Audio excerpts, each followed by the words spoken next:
불의한 재판관과 과부가 얘기합니다. 끊임없이 과부가 가서 이야기합니다. 불의한 재판관 뭐라고 얘기합니까? 내가 하나님도 안 믿고 세상에 두려울 것도 없지만 내가 이 문제를 해결해 주지 않으면 밤마다 괴로워서 내가 못하겠다. 내가 편해지기 위해서 나는 이 문제를 해결해 주겠다. 그 불의한 재판관에 대한 비유를 들어서 하나님이 너희들도 기도하라고 말씀합니다. 얼마나 현실적이에요. 그죠? 우리는 의로운 하나님 나라를 위해서 그렇게 하나님으로 하여금 쉬지 못하게 만들어라.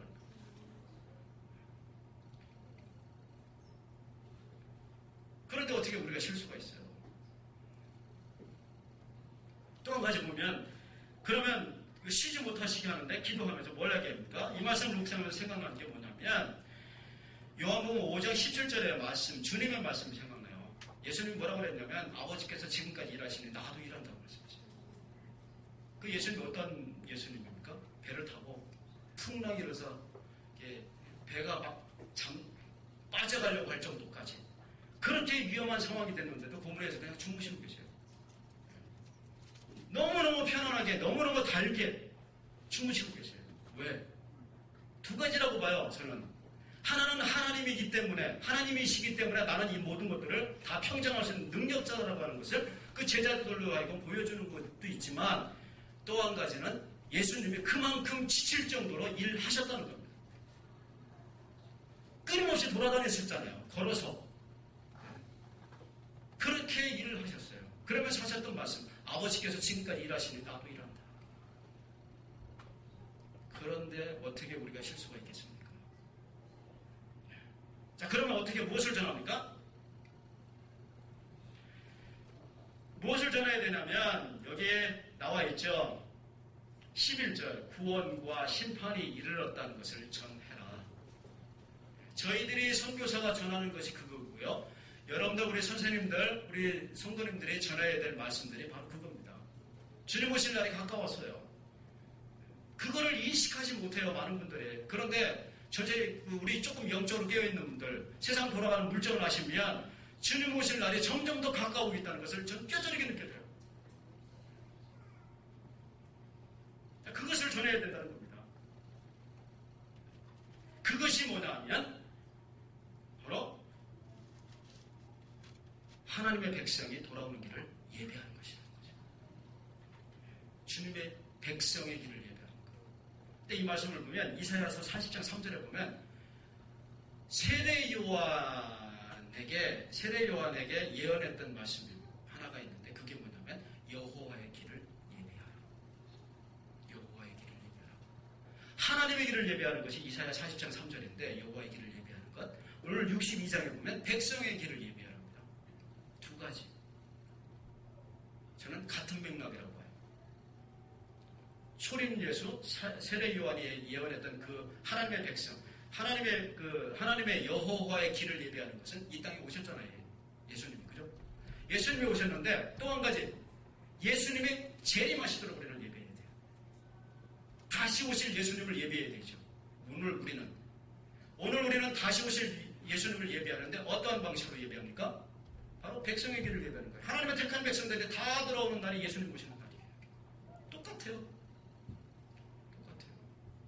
그렇게 될 때 바로 나머지 요금의 2장, 4장, 4절, 2절, 4절 또 뒤에까지 나오는 게 하나님의 영광에 같이 참여하게 되고 하나님의 축복을 누리고 하나님이 내가 경영했던 것을 누리게 되는 그러한 은혜를 우리가 맛보게 된다는 겁니다. 그것이 없으면 이거 그냥 전도만 되고 우리에게 그러한 은혜의 그 찬양이 없고 하나님의 영광에 동참하는 것이 없다면 우리가 할 일이 없잖아요. 하나님이 우리가 일한 것만큼 축복해 주심을 말씀하고 계십니다. 오늘 선생님들 시간 많이 갔는데요. 어떠십니까? 헌신 예배를 했던 우리 선생님들 어떤 때는 때려치고 싶죠? 네, 아이들 말 잘 듣습니까? 어떤 분이 누가 어제 그저께 극동방송을 들어보니까 그 얘기를 하더라고요.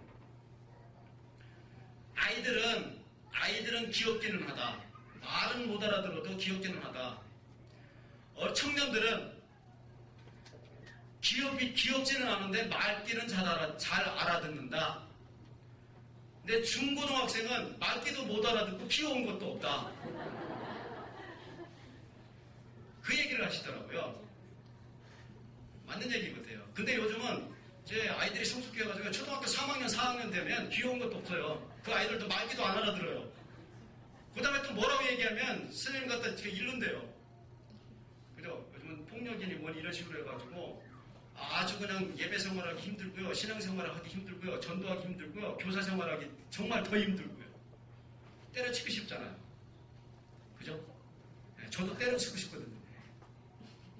그런데 하나님이 여러분에게 주신 사명이라면 쉬지 말고 하십시오. 예, 하나님이 여러분들 보고 계십니다. 또 하나님이 여러분들 하시는 것들을 다 듣고 계셔요.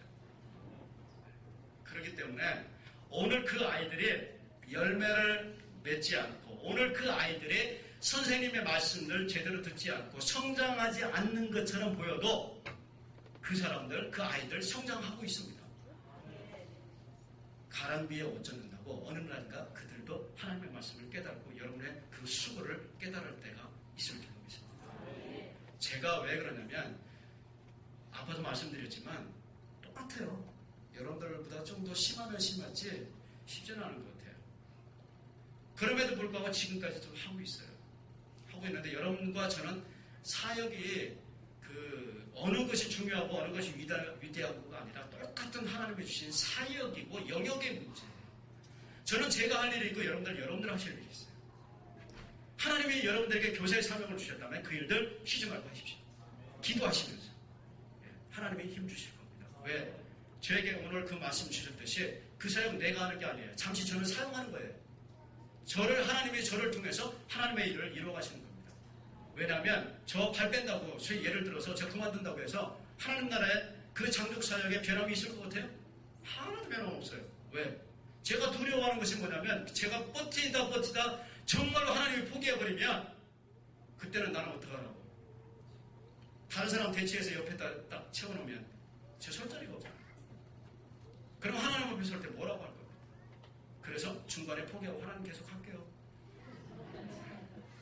그 길밖에 없는 거예요. 하나님이 주신 사명이니까. 여러분도 마찬가지라고 생각합니다.